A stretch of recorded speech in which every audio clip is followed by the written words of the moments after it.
propiedades mecánicas pueden definirse como aquellas que tienen que ver con el comportamiento de un material bajo fuerzas aplicadas. Se expresan en términos de cantidades que son funciones del esfuerzo o de la deformación. Ductibilidad, capacidad que presentan algunos materiales de deformarse sin romperse, permitiendo obtener alambres o hilos de dicho material, por ejemplo, el cobre. Elasticidad, capacidad mecánica de un material de deformarse permanentemente cuando se encuentra sometido a fuerzas por encima de su límite elástico. Maleabilidad, capacidad que presentan algunos materiales de deformarse sin romperse, permitiendo obtener láminas delgadas bajo la acción de una fuerza. Tenacidad, capacidad de un material para absorber energía durante la deformación plástica. Cuantifica la cantidad de energía absorbida por una unidad de superficie de rotura bajo la creación de esfuerzo progresivo. Dureza, es la oposición que presenta un material a ser rayado, cortado o penetrado.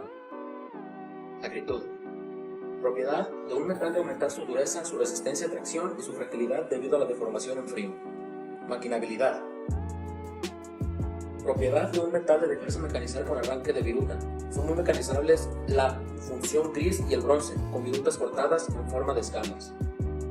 Elasticidad, capacidad de ciertos materiales de sufrir deformaciones cuando se encuentran sujetos a la acción de fuerzas exteriores, de recuperar la forma original al eliminar fuerzas.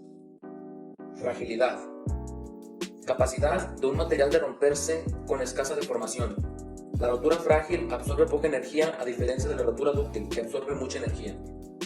Resiliencia, es la magnitud que cuantifica la cantidad de energía absorbida por una unidad de superficie al romperse por defecto de un impacto. Fatiga, deformación de un material si se le somete a la acción de cargas periódicas con cargas menores, la de rotura del material al actuar un número de veces o tiempo determinado. Colabilidad, capacidad de un metal fundido para rellenar completamente el molde y así producir piezas fundidas completas y sin defectos, por ejemplo, fundición de hierro o bronce. Deformación, es el proceso por el cual una pieza metálica o no metálica sufre una elongación por una fuerza aplicada en equilibrio estático o dinámico. Deformación unitaria, es la relación existente entre la deformación total y la longitud inicial del elemento, la cual permitirá determinar la deformación del elemento sometido a esfuerzos de tensión o compresión axial. Los materiales pueden experimentar tres tipos de deformaciones. Elástica, recupera su forma y su volumen original cuando cesa el esfuerzo, es una deformación transitoria. Plástica, la deformación permanece después de haber cesado el esfuerzo. Por rotura, es la que el esfuerzo hace perder la cohesión entre las partículas del material y este se fractura. Las propiedades físicas.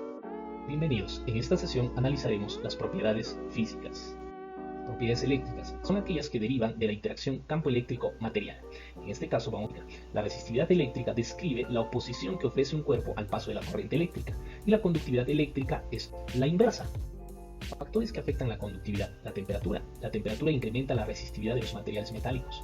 Impurezas. La presencia de impurezas en el metal reduce la conductividad eléctrica. Deformación plástica. La deformación plástica del metal produce un aumento en la resistividad eléctrica. Propiedades térmicas. Las propiedades térmicas son aquellas que se relacionan con los cambios que experimenta un material al elevarse o disminuirse su temperatura. El efecto más frecuente producido por cambios de temperatura es un cambio en el tamaño, es decir, sufren una dilatación. Aquí tenemos un cuadro que nos muestra los coeficientes de dilatación para ciertos materiales. Algunas de estas propiedades térmicas son las siguientes. Capacidad calorífica. Se conoce como la relación del calor suministrado con respecto al incremento de la temperatura correspondiente en el material. Calor específico. Se define como la cantidad de energía necesaria para elevar en 1 grado la temperatura de una unidad convencional de masa. Calor latente de fusión. Es el calor por unidad de masa necesario para cambiar el material de la fase sólida a la fase líquida en su temperatura de fusión.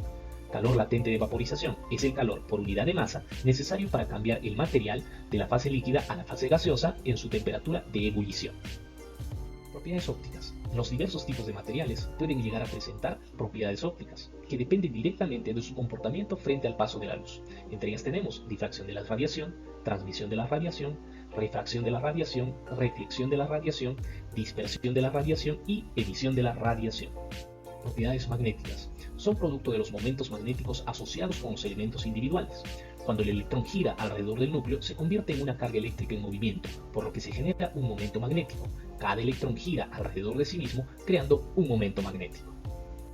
De acuerdo a sus propiedades magnéticas y cuando los materiales se someten a un campo magnético, estos se pueden clasificar en diamagnéticos, paramagnéticos, ferromagnéticos y ferrimagnéticos.